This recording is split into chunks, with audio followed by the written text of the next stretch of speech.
அன்பார்ந்த சகோதர சகோதரிகளை, இயேசு கிறிஸ்து நாமத்தினால உங்களை நான் வாழ்த்துகிறேன். இப்போ நம்ம என்ன பார்க்க போறோம்னா 18வது அதிகாரம் வெளிப்படுத்தின விசேஷம் முடிஞ்சு போச்சு. இதனுடைய தொடர்பு, அதாவது பாபிலோன் நகரத்தை பற்றி சக்ரியா தரிசனம் பார்க்குறாரு.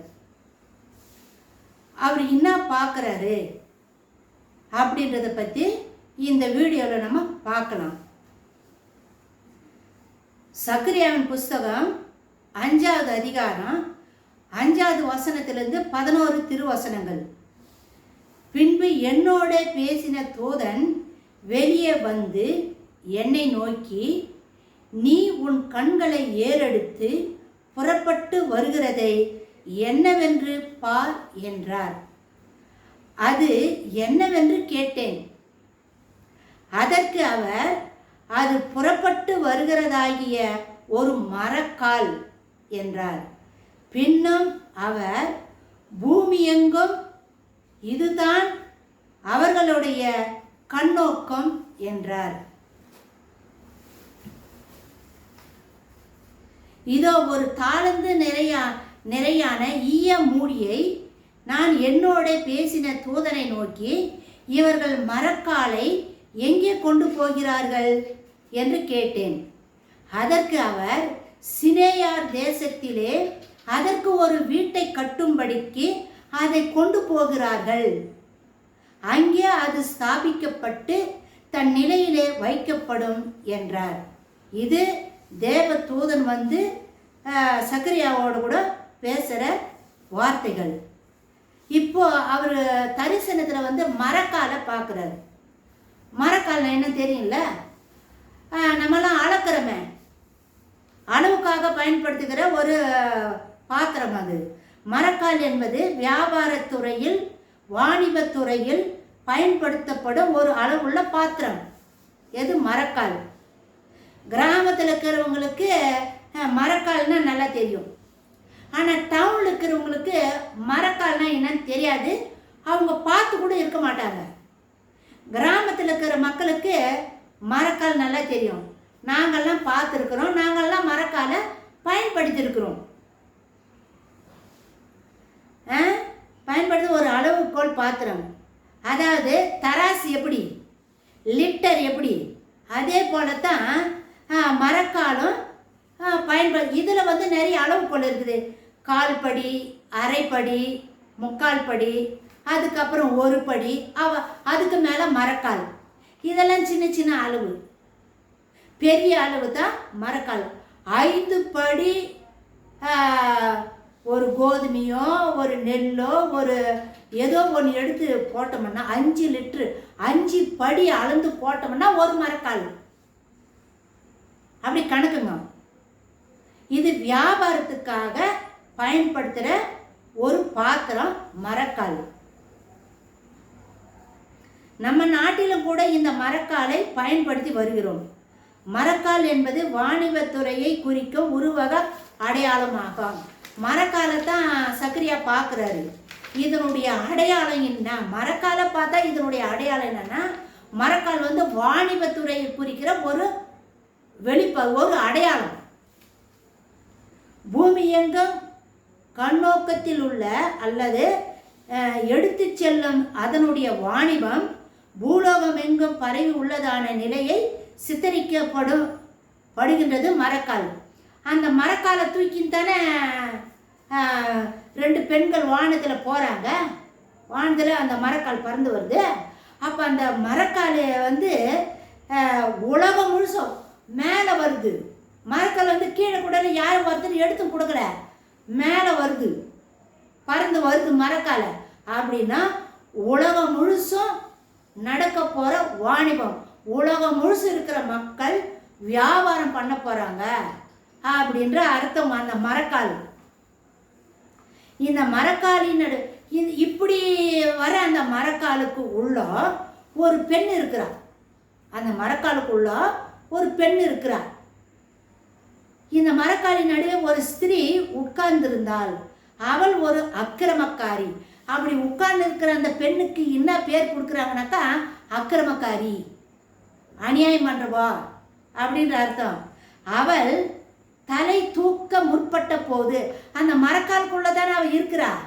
அப்போ அவள் அந்த தலையை இப்படி மேலே எடுக்கிறா. மரக்காலுக்குள்ளேருந்து அந்த தலையை மேலே எடுக்கும்போது தேவதூதனானவன் அவளை மரக்காலுக்குள்ளே தள்ளி ஈய கட்டிகளான மூடியை கொண்டு அதன் வாயை அடைத்து வைத்தார். இப்படி தலையை மேலே தூக்கும்போது தேவதூதன் என்ன பண்ணுறாரு, ஈய கட்டினால ஒரு பெரிய மூடி செஞ்சு அந்த மரக்கால மூடி போட்டு மூடிடுறாரு. அப்போ அந்த மரக்காலுக்குள்ள யார் இருக்கிறது? ஒரு பெண் அக்கிரமக்காரி இருக்கிறா, அது உள்ள உட்காந்துக்கிறா. பின்பு நாரையின் செட்டைக்கு ஒத்த செட்டைகளை உடைய 2 ஸ்திரீகள் மரக்காலை தூக்கி கொண்டு வானத்துக்கு உயரை எடுத்து சென்று காற்றின் வேகத்தில் சினேயார் தேசத்துக்கு கொண்டு போனார்கள். இப்போ 2 நாரைன்றது ஒரு பறவை. அந்த பறவை எந்த மாதிரி இருக்குதோ, ரக்கையெல்லாம் பெருசு பெருசாக இருக்கு இல்லையா, நீளமாக இருக்கும். அது போல நாரை ரக்கியம் அந்த பெண்களுக்கு ரக்கை வந்து நாரையினுடைய ரக்கையம். 2 பெண்கள், இந்த பக்கம் ஒரு பெண்ணு, இந்த பக்கம் ஒரு பெண்ணு. இந்த 2 பெண்களும் இந்த மரக்காலை தூக்கிக்கிட்டு வானத்துக்கு மேலே காற்றின் வழியாக பறந்து செல்றாங்களாம். எங்கே போகிறாங்க அப்படின்னா சினேயார் தேசத்துக்கு போகிறாங்களாம். சினேயார் தேசத்திற்கு கொண்டு போனார்கள். அப்போ அந்த சினேயார் தேசம் எங்கே இருக்குது அப்படின்னா ஆதியாகமம் 11வது அதிகாரத்தில் பாபேல் கோபுரம் கட்டுறாங்க இல்லையா, பாபிலோனில் தான் சினேயார் என்ற இடம் இருக்குது. அந்த சினேயார் என்ற இடத்துல தான் பாபேல் கோபுரம் கட்டப்பட்டது. ஆதியாகமம் 11வது அதிகாரம் 1-9 வசனங்களில் பாபேல் கோபுரம் கட்டப்பட்ட இடம்தான் சினேயார் தேசமாகும். அந்த இடத்துக்கு இந்த மரக்காலை இந்த 2 பெண்கள், நாரைக்கு ஒத்த ரெக்கையுடைய இந்த 2 பெண்களும் இந்த மரக்காலை தூக்கிக்கிட்டு சினேயார் தேசத்துக்கு கொண்டு போறாங்க அப்படின்னு சக்கரியா பார்க்குறாரு தரிசனத்தில். இந்த தரிசனம் சக்கரியாவுக்கு பழைய பாபிலோன் நகரம் விழுந்து போன பிறகு பல நூற்றாண்டுகள் கழித்து தான் மரக்கால் அதனுள் அவளை சுமந்து கொண்டு செல்லப்பட்ட ஸ்ரீக்கான வீடு எதிர்காலத்தில் தோன்றவுள்ள பாபிலோன் நகரிலே தான் கட்டப்பட வேண்டும் என்பதை உறுதிப்படுத்தி கூறுகின்றது. என்ன சொல்றாருனாக்கா, பாபிலோன் வந்து அழிக்கப்பட்டிருக்குது. பாபிலோன் இன்னும் கட்டப்படலை, பழைய பாபிலோன் கட்டப்படலை. அந்த பாபிலோன் கட்டப்படும். சக்கரியா வந்து பல நூற்றாண்டுகளுக்கு பின்னாடி வாழ்ந்த ஒரு தீர்க்கதரிசி. அவர் வந்து பாபிலோனை குறித்து தரிசனம் பார்த்து எழுதுறாருன்னா, அப்போ பழைய பாபிலோனை பற்றியா எழுதுவார்? பழைய பாபிலோனெல்லாம் முடிஞ்சு போச்சு.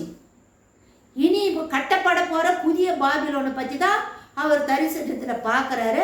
அந்த இடத்துல வியாபாரம் நடக்க போகுது. அதான் அந்த மரக்காலுடைய அடையாளம். எதிர்காலத்தில் கட்ட போகிற பாபிலோனை குறித்து தான் சக்கரியா தரிசனத்தில் பார்க்குறாரு. மரக்கால் வாணிபத்தை குறிப்பிட்டாலும் அக்கிரமக்காரியான ஸ்திரியை உள்ளடக்கி உள்ளதால் வாணிபத்துறைக்கு மரக்கால் அடையாளம் தான். அந்த வாணிபத்துறையில் அந்த மரக்காலுக்குள்ள ஒரு பெண்ணை அடித்து வச்சிருக்கிறாங்க. அவள் பேர் அக்கிரமக்காரி. அவள் தலை மேலே தூக்காத மாதிரி தேவதூதன் ஈய மூடியை போட்டு அடித்து வைக்கிறாரு. இதுக்கு என்ன அர்த்தம் அப்படின்னா, இந்த தீர்க்க தரிசனம் நிறைவேறும் காலத்தில் வாணிபம் பலவித மோசடி முறைகளுக்கும், வாணிபத்தில் மோசடி நடக்குமா, மோசடி முறைமைகளுக்கும் உண்மைக்கும் புறம்பான வழிகளும் உரியதான தன்மைகளை கொண்டதாக இருக்கும். வியாபாரம் வந்து மோசடி வியாபாரமாக இருக்குமா? எங்கள் சினேயார் தேசத்தில் பாபிலோன் நகரத்துக்குள்ள பாபிலோன் நாட்டில் மோசடி வியாபாரம் தான் இருக்குமா, நேர்மையான வியாபாரம் இருக்காதான். ஆனால் இத்தகைய பொய்யுக்கும் மோசடி முறைமைகளுக்கும் உட்பட்ட வாணிபத்துறையின் முறைகேடுகள் வெளியே வராமல் மறைத்து வைக்கப்பட்டிருக்கும் என்பது அந்த ஸ்திரீ தலை தூக்காதபடி ஈய முடியினால் அடைக்கப்பட்டு மரக்கால் உருவாக்கப்படுத்துகிறது. இப்போ இந்த ஸ்திரீ மேலே தலை தூக்கினா பத்தியா, தலை தூக்கின உடனே தேவதூதன் உள்ள தலையை அமுத்தி மேலே மூடி போட்டு வச்சுட்டாரு. இதுக்கு என்ன அர்த்தம்? அந்த உள்ள இருக்கிற பெண்ணுக்கு அக்கிரமக்காரின்னு பேரு. அதுக்கு என்னன்னாக்கா மரக்கால் வாணிபத்தை வியாபாரத்தை குறிக்கிற ஒரு அடையாளம். அதுக்குள்ள இருக்கிற அக்கிரமக்காரின்னா அந்த வியாபாரத்துக்குள்ள இருக்கிற அக்கிரமம், முறைகேடான ஒரு உண்மையான ஒரு வியாபாரமா இருக்காது, பொய் புரட்டான வியாபாரமா தான் இருக்கும். அதனால தான் பொய் புரட்டு மோசடி பண்ற வியாபாரத்துக்கு அடையாளமா தான் இந்த பெண்ணு. இந்த மோசடியும் இந்த பொய் புரட்டெல்லாம் வெளியே தெரியக்கூடாது. வியாபாரம் செய்யறதுல இந்த மோசடி வியாபாரம், முறைகேடா செய்கிற வியாபாரம், பொய்யா பேசி வியாபாரம் பண்ற இந்த அக்கிரமெல்லாம் வெளியே வந்துடக்கூடாது, வெளியே தெரியக்கூடாது. அப்படின்றதுனால தான் அந்த பெண்ணை, அந்த அக்கிரமக்காரிய, இந்த முறைகேடான காரியங்கள் எல்லாம் மரக்காலுக்குள்ள வச்சு அடைக்கப்பட்டிருக்குது அப்படின்னு சக்கரியா தரிசனத்துல பார்த்து சொல்றாரு. வாணிபத்துறையில் இன்னொரு முறை, இது வியாபாரத்துறை, மரக்கால் கொண்டு போறாங்க இல்லையா, அதுக்குள்ள அக்கிரமக்காரி இருக்கிறா. அதான் பொய் புரட்டு முறைகேடா செய்கிற பொய்யான வியாபாரம் உண்மையான வியாபாரமா இருக்காது. அந்த மாதிரி வியாபாரமா அங்க இருக்கும். இது ஒரு முறைகேடா. இன்னொரு முறைகேடு சொல்றாரு. என்னதுனாக்கா, நாரை போன்ற செட்டைகளோடு உள்ள ஸ்திரீகள், செட்டைகளை உருவகமாய் சொல்லப்பட்டுள்ளது. இப்போ 2 ஸ்திரீ பெண்கள், நாரைக்கு ஒத்த ரக்க அவங்களுக்கு இருக்குதாம். அந்த 2 பெண்கள் இந்த மரக்காலை தூக்கிட்டு வானத்துல மேல பறந்து போறான்னு வசனத்துல நம்ம படிச்சோம். இதுக்கு என்ன அர்த்தம்னா, இந்த நாரைக்கு ஒத்த 2 பெண்ணு அப்படின்னு சொல்றாங்க இல்லையா, அத இந்த நாரை நாரைன்றது ஒரு பறவை. இந்த நாரை என்பது ஒரு அசுத்தமான பறவை. இந்த அசுத்தமான பறவை என்று மோசேயின் நியாயப்பிரமாணம் கூறுகின்றது. நியாயப்பிரமாணத்துல அசுத்தமான பறவை எது, நாரை அப்படின்னு எழுதப்பட்டிருக்குது. அதே வேளையில் இந்த நாரை பறவைக்கு பக்தியான பறவை என்று அர்த்தமாகும். இந்த நாரை பறவைக்கு இன்னொரு பெயரும் உண்டா. இன்னும் அந்த நாரைக்கு பெயர் என்ன, பக்தியான பறவை அப்படின்னு மங்கோலியர், திபேத் பீடபூமி அந்த சைடெல்லாம் இந்த நாரையை தான் தெய்வமா வணங்குறாங்க. நீங்க கூகுளில் கூட போட்டு பாருங்க. இப்போ இந்த நாரைக்கு 2 குணம், அசுத்தம் ஒன்று, இன்னொன்று பக்தி. அசுத்தமும் பக்தியும் 2 குணங்கள் இங்க குறிப்பிட்டு சொல்றாங்க. நாரைக்கு இந்த 2 குணம் இருக்குதுன்றாங்க.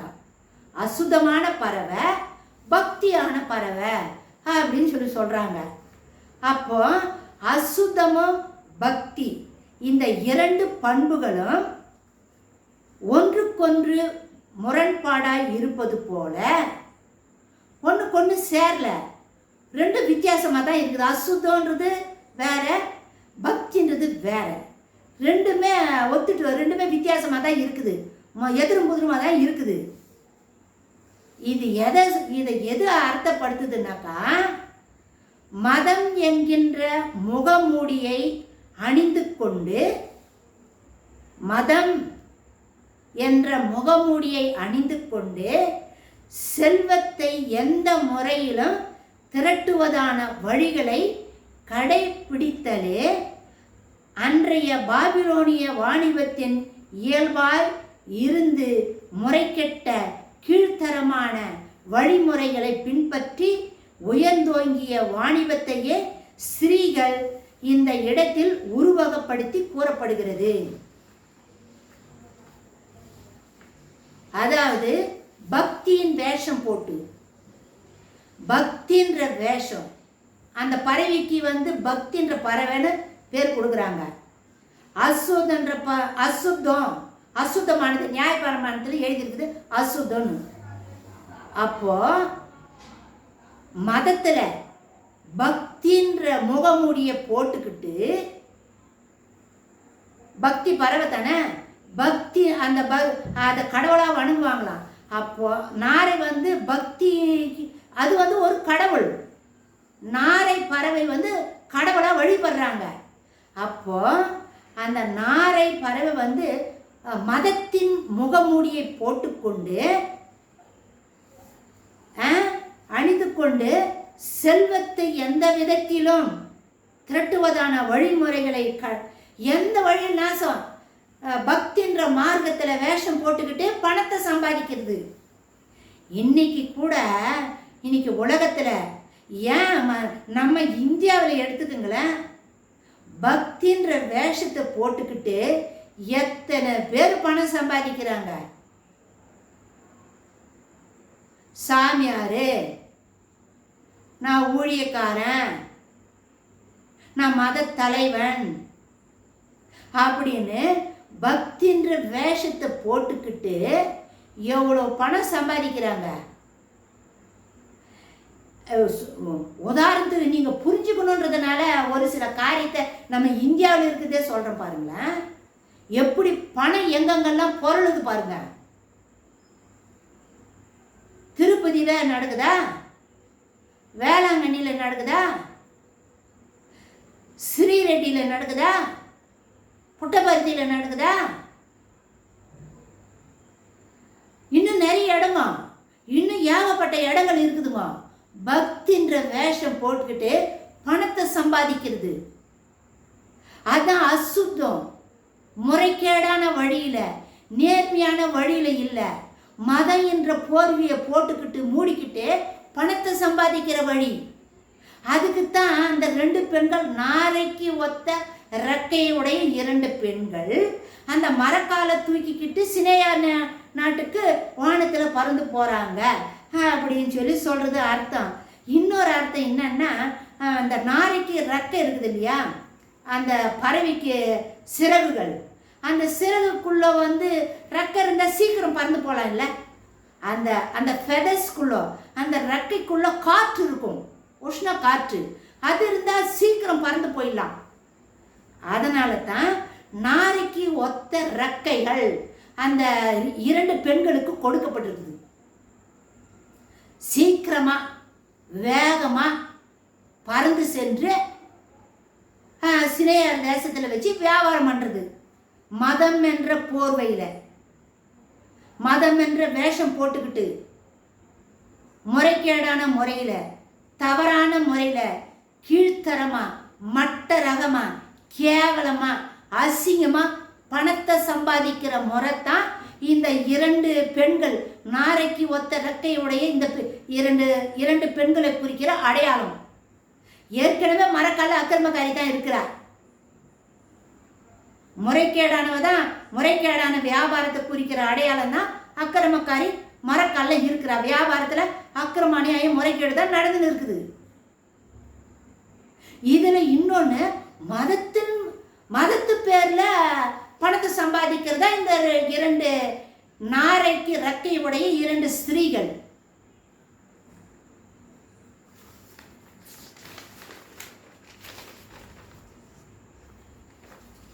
சக்கரியாவின் மரக்கால் தீர்க்க தரிசனமானது பழைய பாபிலோன் நகரம் மீண்டுமாக எழும்பி செல்வ செருக்குள்ள பட்டணமாக திகழ்வதோடு உலகம் அனைத்துக்கும் வாணிப தலைநகரமாக விளங்கப் போகிறது என்பதை உறுதிப்படுத்துகிறது.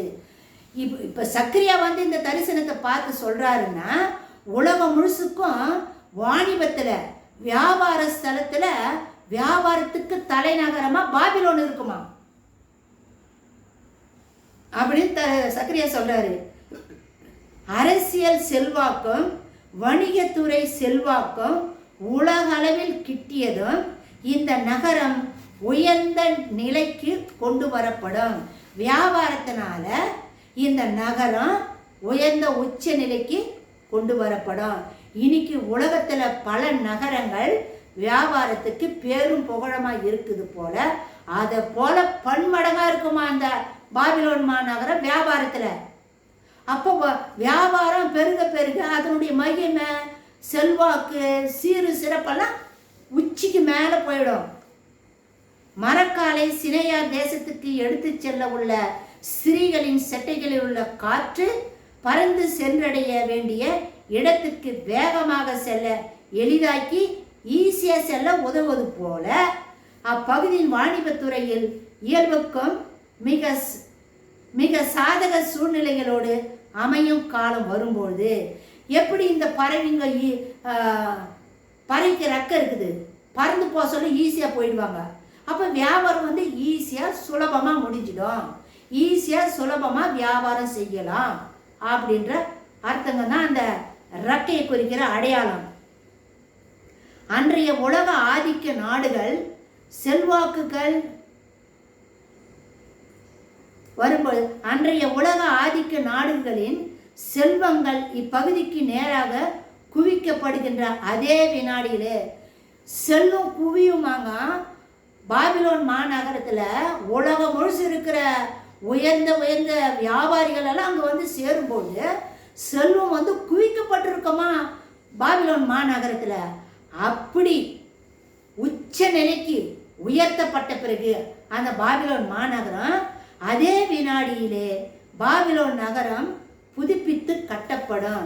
இப்ப வியாபாரம் பெருகிடுச்சுன்னா நகரம் வந்து மடமடமன்னு சீக்கிரம் கட்டிடுவாங்க. கொஞ்ச நேரம், ஒரு சில வருஷங்கள்ல, 1 வருஷம் 2 வருஷத்துலயே அந்த நகரத்தை கட்டி முடிச்சிடுவாங்க. ஏன்னா டெக்னாலஜி அந்த மாதிரி வளர்ந்து போச்சு, அதனால சீக்கிரம் கட்டிடுவாங்க. கடல் எல்லாம் பீம் போடுறாங்கல்ல, செகண்ட்லயே அந்த சிமெண்ட் எல்லாம் உடனே காஞ்சி போகுது. அது போல நவநாகரிக கருவிகள் எல்லாம் கொண்டு சீக்கிரம் அந்த நகரம் கட்டி முடிச்சிடுவாங்க. உலக அளவில் வாணிப தலைநகரமாய் அதன் ஸ்தலம் உயரவும் நேரம் பிடிப்பதில்லை, நேரம் ஆகாது.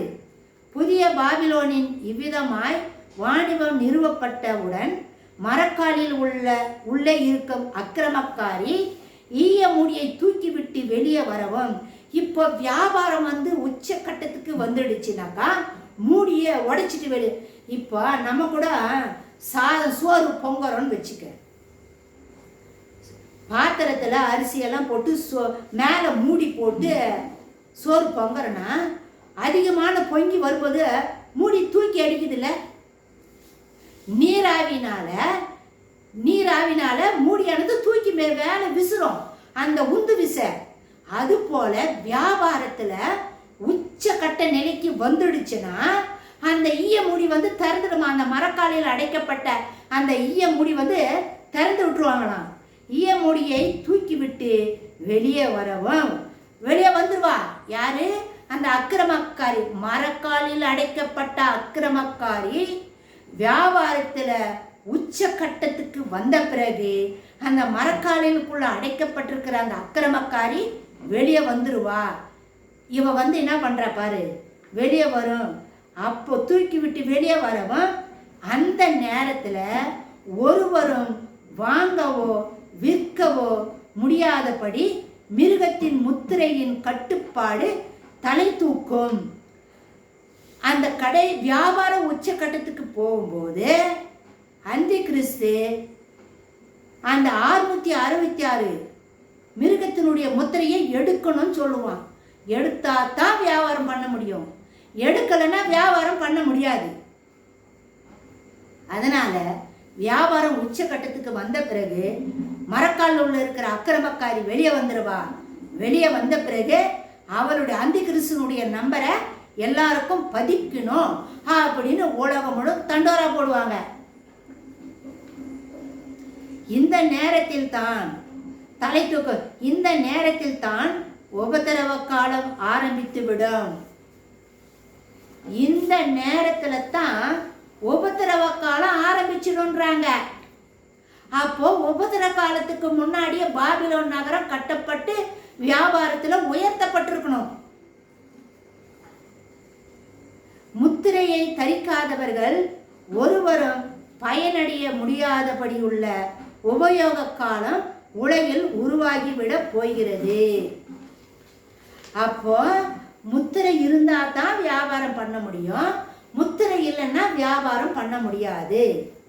அப்போ அந்தி கிறிஸ்துவின் நம்பர் 666 உபத்திரவ காலத்துக்கு முன்னாடி வந்துடும்.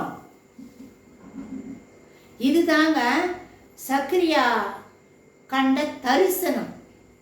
வானத்திலிருந்து பறந்து வருது பாரு மரக்கால். அந்த மரக்காலும் அந்த மரக்காலுக்குள்ள ஒரு பெண்ணு இருக்கிறதும், அந்த பெண்ணை தலை தூக்காதபடி ஈய முடியினால அடைச்சி உள்ள வைக்கிறதும், அதுக்கப்புறம் துறையில மேலே வர்றதும், மேலே வந்த பிறகு அந்தி கிறிஸ்து முத்திரையை தரிச்சிக்கணும்னு உத்தரவு போடுவாங்க. உலகம் முழுவதும் அந்த முத்திரையை எடுத்தாதான் வியாபாரம் பண்ண முடியும் அப்படின்ற காலகட்டத்துக்கு வந்துடும்.